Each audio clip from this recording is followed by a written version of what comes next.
Hello, what's up everyone? Gids here again for another Summoner's War Chronicles video, and today I'm going to be sharing to you 10 tips and tricks that every summoner should know. So, some of these tips a lot of you might already know, but some of these might be some just obscure mechanics that you just didn't know about. So, if there is something here that you never know, you owe me a like. Okay, so press that like button if this actually helps you out. Okay, so let's go ahead and start right away with tip number 1, which is something that we just discovered last time on our stream. So if you go to Rupture, and usually when you create your own party, you're always going to look for someone with the leaf buff, right? The leaf buff is something that helps everyone. It's basically the beginner buff, right? So if it's a beginner that's running the dungeon or this Rupture, you will be able to receive extra rewards of sky stones and gold. But usually by this time, a lot of people have already run out of that leaf buff at level 4. But something that we have discovered is that the leaf buff is actually different for each level. So if you finished it all for level 4, I think you have around 10 per level. So if you go to your level 3, you can check if you already don't have it. Looks like I don't have it for my account already, but if you go to level 2, there you go. You'll still have some leaf buffs over here, so you might want to check out for your characters if you still have some left over there, because yeah, my level 1 and level 2 still have my own leaf buff and I'm already 380k power. So yeah, don't forget to run these ones. Okay, so there's still extra gold, it's still extra sky stone for just running these things. So it's available for both Ruptures, Sunken Ruins, and Distorted Sky Islands. Alright, so for the second tip, it's for Sunken Ruins. It's for the trap room over here. So if everyone is just actually active, it's going to be very easy. It's actually very easy to just go around this trap room over here. So you just move from left to right and then dash twice over here. And you don't actually need to deactivate the trap. You just have to destroy the door over here, which is this guy is just wasting time trying to disable those traps over there. Would be easier to just destroy the door and then move forward, right? At least you don't waste so much time trying to disable it and then try to move forward, because you don't actually need to disable it, right? Okay, next tip is for the White Shadow Castle raid, and there's actually two things that I want to share here. First tip is for the people that are always trying to rush into the boss, especially you cliff mains. I still see a lot of people doing this, but if you're the first person who gets inside the boss area and gets aggroed, please move away or try to lure the red circle away, because that circle actually drains summoner mana and it's just gonna make the run much more annoying and harder. Okay, so please stop doing that if you've been trying to do that before. Okay, and then the next tip over here is, if you actually have enough damage and want to speed run the boss, you can actually do 1 to 2 minute runs. Like for example, this one was a 49-second run for me. You can actually do the boss arm skip.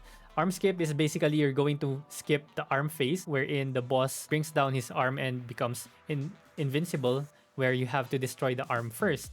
But if you are able to bring down the boss's HP to X7 before he does the first arm, then you're actually going to skip the first arm and you'll be able to do the run much faster. So sometimes it's actually much better to just bring in DPS units like Naomi, Helia, and +1, right? You can bring in Bastet or another DPS just to try to make the runs so much faster, and it's so much easier actually just to try to do that. So as long as you do those things, right? Lure the first red buffs, the first red damage attack that drains summoner mana, and then dodge the red mist that comes in, because it gives death break and attack break, so it slows down your run. And after that one, just try to all in the boss in order to get him down to X7 HP. So with that, there will no longer be an arm phase and the runs will be so much faster, easier, and just basically better. Okay? Okay, so for your next tip, this is going to be a very quick one, but if you're trying to look for chests, you can actually spot them on the minimap even if it's not yet showing on your screen, but usually you'll be able to see the shining light like this already, but that's the time that it's also going to appear in your minimap. so you can actually spot them right there much easier. So this is going to be very useful when you're trying to do some guild requests. And again, I'm just going to reshare this tip that I shared before, which is if you're trying to look for gold or the gold guild requests, you can actually just destroy vases like this, and those are considered as chests and they give gold. So also, if you're broke, you can try this gold farming technique where you just move from teleporter to teleporter and breaking all the vases, switch channels, break vases, switch channels, teleport, and all those. It's actually, yeah, I mean, it's an easy way to farm gold, but you know, I tried it. You know, sometimes the vases are not there because someone already took them, but you know, every gold counts, especially if you're broke like me, you know. Next up is switching characters during event, especially for field events. So for some of the events, like for example, this one, distance sent, this is something that you just have to gather a specific amount of mangoes, and you should be good. You should have been able to participate already, especially if you're just trying to get the Sharp Stinger and the Mystical Scroll box, right? So you can participate in field events once for each summoner. So what you can do is once you've finished probably the minimum requirements, I think for mining or gathering, you just need to get 3, meaning just get 3, grab 3 here on this special mangoes here, then you can just switch to another character, grab 3 mangoes, and then switch to another character and then grab 3 mangoes. That way you'll be able to maximize the participation reward, because this Sharp Stinger right here is actually not a 100% drop rate, so it varies, right? But still, this thing is used for costume crafting and also for the sellables in processing, right? So you can also use them for processing over here. So these things right here, yep, there you go. So you can use it over there. All right, so it's still actually very, very good to try to switch as much as you can. And one of the easier events are the how to make friends events and the gratitude events, where you can just go to Caslan Plaza, participate, dance, or do the prayer thingy, and then switch to another character, another summoner, and then do it all over again. Just, you don't need to actually wait for the 10-minute timer to finish. As long as you see the tab that says you are participating, you should be already good. Okay, so for the next tip, if you're trying to grind for titles and you don't know which titles are easy to farm, actually you can go to summon over here, and you can see there are easy achievements here where you can just evolve 1-star and 2-star monsters. Plus the materials that you need to evolve them are also very cheap. Like you just need 10 copies and then 10 Breath of Life and 250 gold. So it's very, very low cost as well. So you just click this, auto select, evolve. So yeah, it's very, very easy. You can actually evolve them twice as well. Evolve them twice and then try to level them up.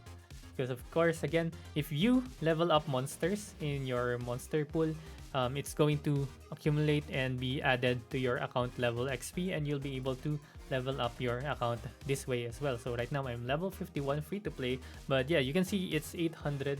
It's not going to be a lot if you're trying to level up the 1-star monsters, but it's actually much better if you try to level up 5-star monsters. So all the monsters in your deck should be leveled up. So as you can see, that's 10 levels, that's 100 points, right?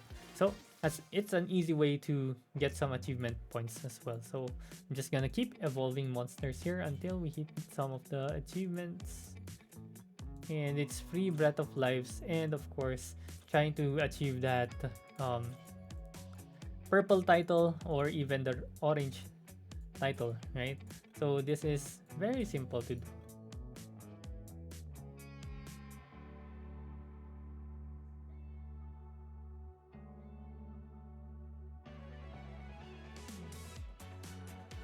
Okay, there you go. And you can see here, it's level 6 summon. So as soon as you get this to 100, you'll be able to get it to level 7, and I'll be receiving another title. So, and of course, I think this is also limited for sure. Okay, I got my level 7 already. And let's see, yeah, you no longer have the 2-star, 3-star here. Or wait, it's here. Still here. So I think it's to level, okay, up to level 5. So this one could still go up. There are also some easier achievements over here. So enhancing normal runes, magic runes, but this is going to, of course, use some sky stones, which I really don't like to do, and you're going to sell them anyway, right? But yeah. Okay, so for your next tip is if you're struggling with your alts, or if you think your alts need some equipment, or if you're planning to switch mains or alts or whatever, you can actually go to the storage card and share equipments over here. You can actually transfer over some of the boss equipments over here so that your alts will be able to use it, because if you try to use your alts, backpack is actually shared for this tab and this tab, but for the equipments tab it's not going to be shared. So if you have leftover equipments that you want to share to your alts, then you can actually transfer it over by using the storage card in every town, right? But of course, remember, for these kinds of equipments, these ones require your alts to be level 61, so most likely they're not level 61, but you can just find some easy equipments for them to use and just share them over here if ever they need it. Okay, so that's an easy way for them to catch up on power level, and you don't have to rebuild any accessories as well if you're trying to change your main summoner. So if you're trying to switch to Orbia from Kina, then just switch over all your accessories over and you don't have to craft new ones, right? So it's not a waste. Okay, and speaking of alts, you actually don't need to do transcendence for alts once you already did some transcendence on your main summoner, or if you've already done transcendence on one summoner. So you don't have to farm the energy of transcendence pieces again, right? So which is a really really good, right? So if you can just go to your summoner tab, transcendence, you can see here, if I want to transcend my cleave, I can actually already do that because I already did this one with Kina, right? I already used the materials needed for transcendence for Kina for transcendence level 1 and level 2. So I can actually just transcend him to level 2, right? So that's very useful, so that if you're stuck at level 60 and you think you need more of the materials, then you don't actually need to. So yeah, that's pretty good one. Okay, so that's pretty much it for the tips and tricks that I have, and I just want to share to everyone because I think a lot of people are asking me for exploration over here. Which ones do I go for? It's usually just always going to be cobalt and fluorite. If you're wondering why I don't have the third slot unlocked, I don't think I need it at the moment, and also I'm broke on crystals. But usually I'd be going for Rukurangma, Tritium, and Obsidian are actually pretty rare to get as well, so you might want to stock up on these things, right? So yeah, basically always just go for these ones: cobalt, fluorite, and obsidian or tritiums, because for processing and alchemy, alchemy specifically, you're going to need a lot of cobalts and fluorites, right? Especially when you're trying to go to master as well, you're going to need a lot of fluorite, obsidian, and tritium. Okay, so that's it for me. So if you have your own tips and tricks that you want to share, let us know in the comments below, and of course don't forget to like, subscribe if you haven't yet, and see you again next time. Bye bye.